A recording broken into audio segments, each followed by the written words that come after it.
As far as I'm concerned, it's not white. When I say as far as I'm concerned, I mean objectively speaking. Objectively speaking, it's not white. It has a white background with a whole range of grays. There's even some red in it. You could say it's very pale. Marc thinks it's white. That's his limit. Marc thinks it's white because he's gotten so hung up in the fact that it's white. Unlike Yvonne. Yvonne can say it isn't white. Marc can think what he likes. What do I care?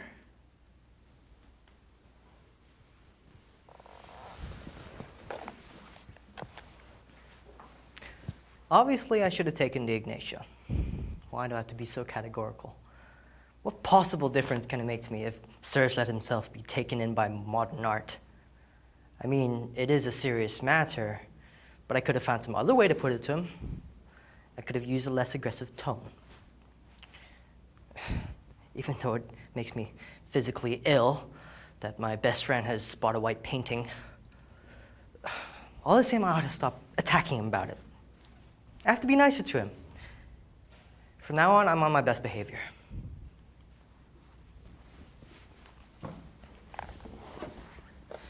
Feel like a laugh? Go on. Yvonne liked the Antoni. Where is it? You want another look at it?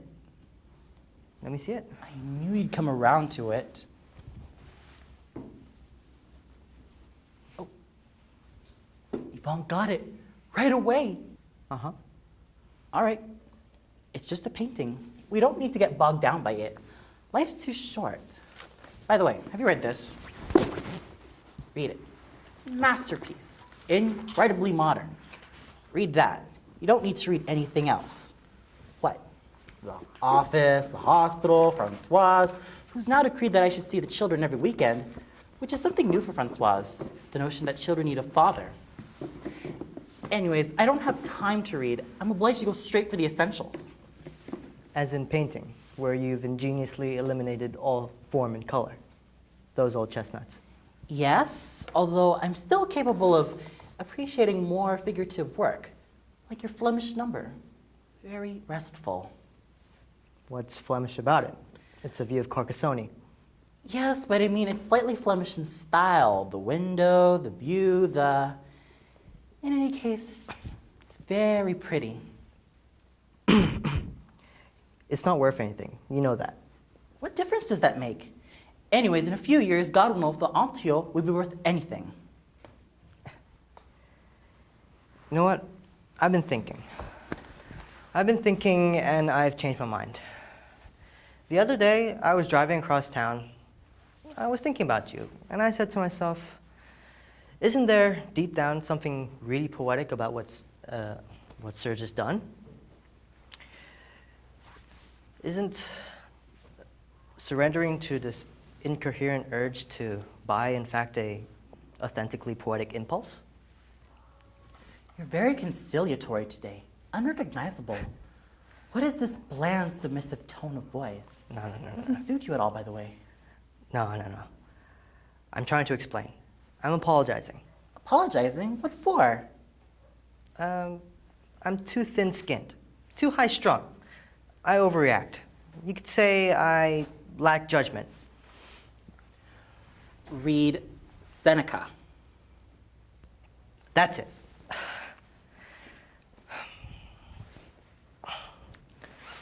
You see, for instance, you say, read Seneca, and I could have easily gotten annoyed.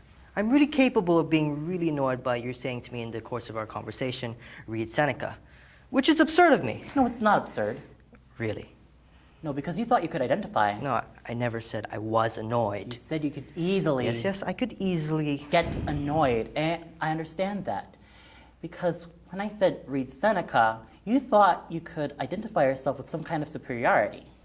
You say you lack judgment, and I say read Seneca. It's obnoxious. It is a little. Having said that, it is true you lack judgment, because I didn't say read Seneca, I said read Seneca. You're right.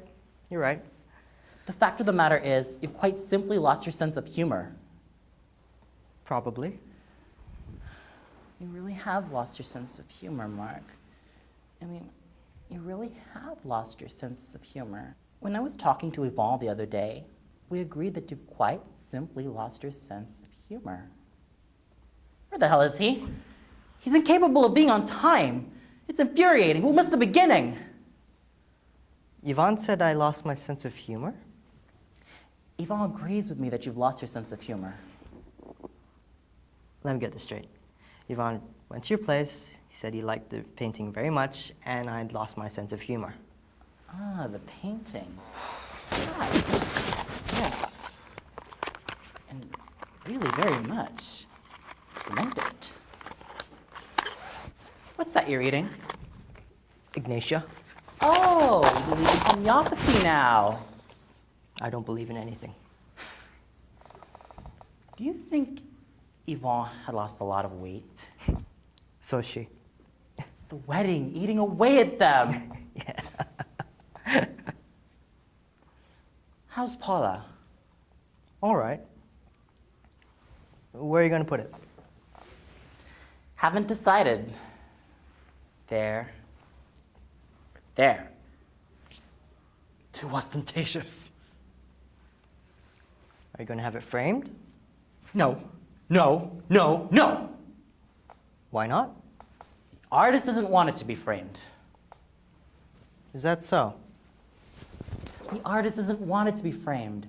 It mustn't be interrupted. It's already in its natural setting. Look, you see?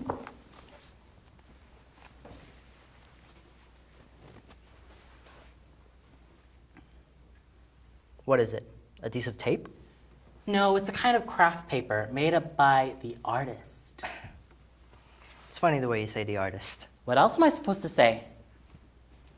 You say the artist when you could say painter, or whatever his name is, Antrios. So, But you say the artist as if, well, never mind. What movie are we going to see? Let's see something with a little substance for once. it's 8 o'clock. Everything will have started. I can't imagine how this man, who has nothing whatsoever to do, am I right, manages to be late every single time. Where the fuck is he? Let's just eat dinner. It's 8:05. Everything will have started. We said that we meet between 7 and half past. What do you mean the way I say the artist? Nothing. I was just going to say something stupid. Well, go on. You say the artist as if he's some sort of unattainable being. The artist, some sort of god. Well, yes, he is a god. You wouldn't think I would have forked out a fortune for a mere mortal.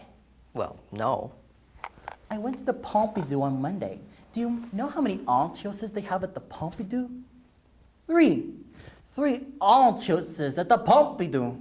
And yes, Amazing. and mine's as good as any of them. Not better. Listen, I have a suggestion.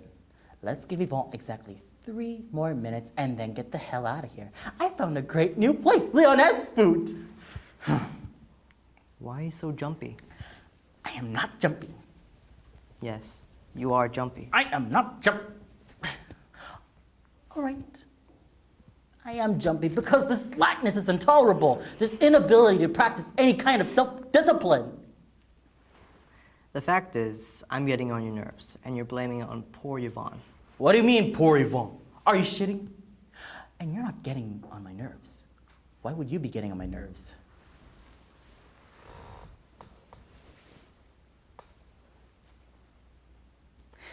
He's getting on my nerves. It's true. He is getting on my nerves. It's this ingratiating tone of voice, a little smile behind every word, as if he's forcing himself to be pleasant. Don't be pleasant. Whatever you do, don't be pleasant. Could it be buying the Antio? Could buying the Antio have triggered some sort of feeling of restraint between us? Buying something without his approval. Well, screw your approval. Screw your approval, Marc!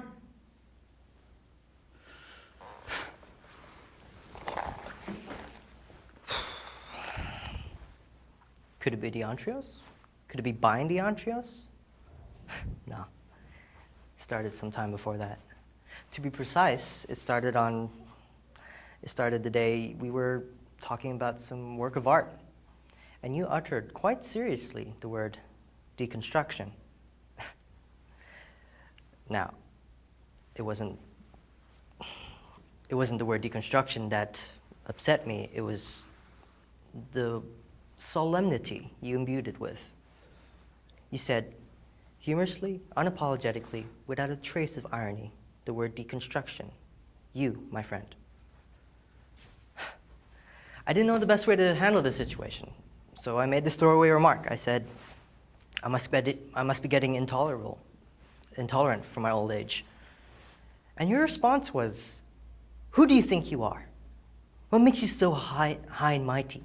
You're just Marc. What makes you so special? That day I should have punched him right in the mouth.